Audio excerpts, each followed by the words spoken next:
How are we keeping, guys? It's David O'Connor here from Doc Fitness, and I have the whiteboard out behind me again to show you why, if you're a picker, it could be completely putting you backwards in terms of toning up and dropping the body fat that you want to lose.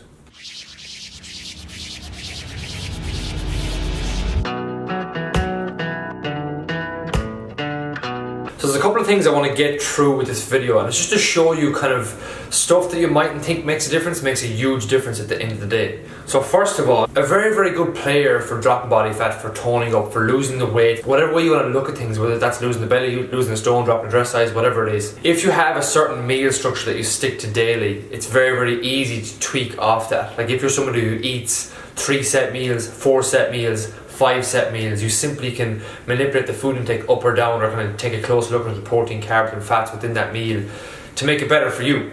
So let's take, for example, me. Let's just pretend 7 days a week, right, across the board, 7 days a week, that I need 2,000 calories a day to drop body fat. And in between that, I'm training 3 to 4 times a week as well, and I'm active, I'm on my feet and stuff like that. So if I eat around the 2,000 calorie mark a day, I should drop body fat, I should lose weight, okay? So if we look at that, if I have a 4 meal structure in that case, meal 1, meal 2, meal 3, so this could be breakfast, could be lunch, there's a kind of snack midday and like a late dinner, whatever you like.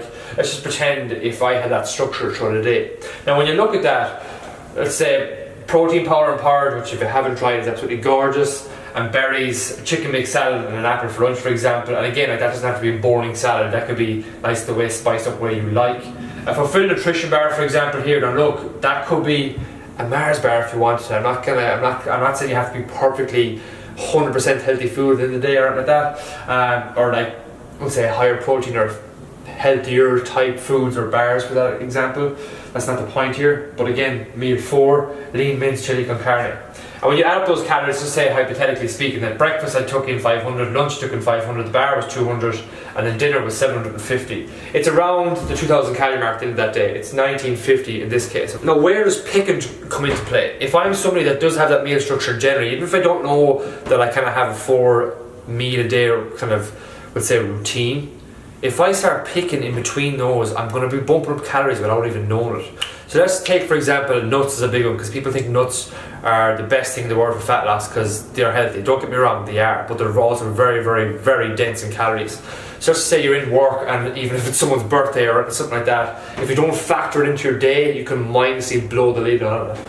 So let's just say if you have some sort of nuts in here, even a handful of nuts, let's just say you have 30 grams of nuts. So we'll say cashew nuts, right? 171 calories. Let's just say kind of before dinner comes along as well, and you have something else that could be anything under the sun. Let's just say it's crisps, bag of crisps, another 170 calories in that. Now dinner time comes, you're sitting around for dinner, and because you don't really have that routine, you don't have the structure, you don't have that mindfulness that if you stick to a certain routine or structure that you should be down in body fat as the weeks progress, but because you've no, we'll say, bigger picture thinking, you've no overall goal with that, you have the tendency to pick, you have the tendency to go to the cupboards because the food is there in the first place, and if it's visual to the naked eye, it's a lot harder to kind of get it out of your head that you don't need it, okay? So then you go picking biscuits, for example. You might have 3 or 4 biscuits, it doesn't really matter.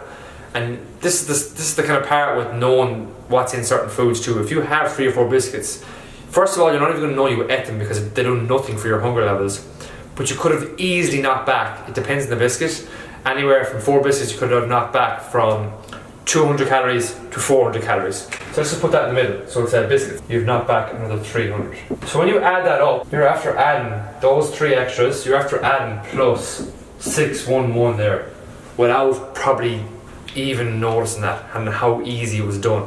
Which brings your total day then over 2,500 calories. So the point I'm trying to get across is, if you don't have a bit of mindfulness about your day, if you don't have a set structure, number one, it's probably good to get a structure. It doesn't matter if you don't like breakfast, if you don't eat breakfast, or if you're all over the place right now. It's about doing better than you are now. So do you need to get a structure where you have breakfast, lunch and dinner? Do you need to get a structure where that doesn't work for you? You're still starving in the evening. Maybe you need to prolong your dinner a bit later and have a smaller meal before that. And you also need to get in your head too, like if there's low veg within your say, let's say your lunch, for example, and your dinner, if there's low veg intake in those, you're not going to be as full as you potentially could be full. If there's a lower protein intake in those meals, you're not going to be as full as you could potentially be fuller as well. So you have a tendency to pick, you have a tendency to be hungry, you have a tendency to be sitting down, looking at stuff around the place, and you're just looking to see what's actually in the fridge. If you don't buy it in the first place, it's not going to be there, but again, we all know what kind of family and friends and the way kind of tradition in Ireland is people call over, you have to have something for them. There's always something kind of lying around the house. But the easiest takeaway from this video is have a structure to your day. Have the kind of mindfulness to know that if you keep to that structure, you're on the right path with getting in the shape you want. And also accept the fact that there will be times you will be a bit hungry when you're dropping body fat. You might have to go for the water, the kind of herbal teas, that kind of stuff is great at leaving time as well, I find. It might be getting onto a coach that works with your nutrition as well to see where you are in the first place, because it's very, very hard to do this stuff if you don't really know yourself. But this is what we work at for our members here. We try and work on a basic routine, we go by hand sizes for our meals, we pick a meal structure that works for your life and works around that, and one that keeps you full so you're not actually picking throughout the day, and we simply go from there. So I just wanted to get across the power of picking can be in a bad way for you. So hopefully the video was helpful in some shape or form. I know it's only a small takeaway, but it could be a big eye opener for some. So if you like this video, guys, as well, subscribe to your new Doc Fitness YouTube channel page. We'll be throwing some more recipes and training videos over the coming months. We're going to have set themes for each month as well, and the stuff we're putting out, because we're getting a lot of questions from members and from you on the Facebook page here as well, and from our Instagram and stuff like that. So if you have any questions, leave them under this video below as well, and subscribe to the YouTube page, and we'll chat to you soon.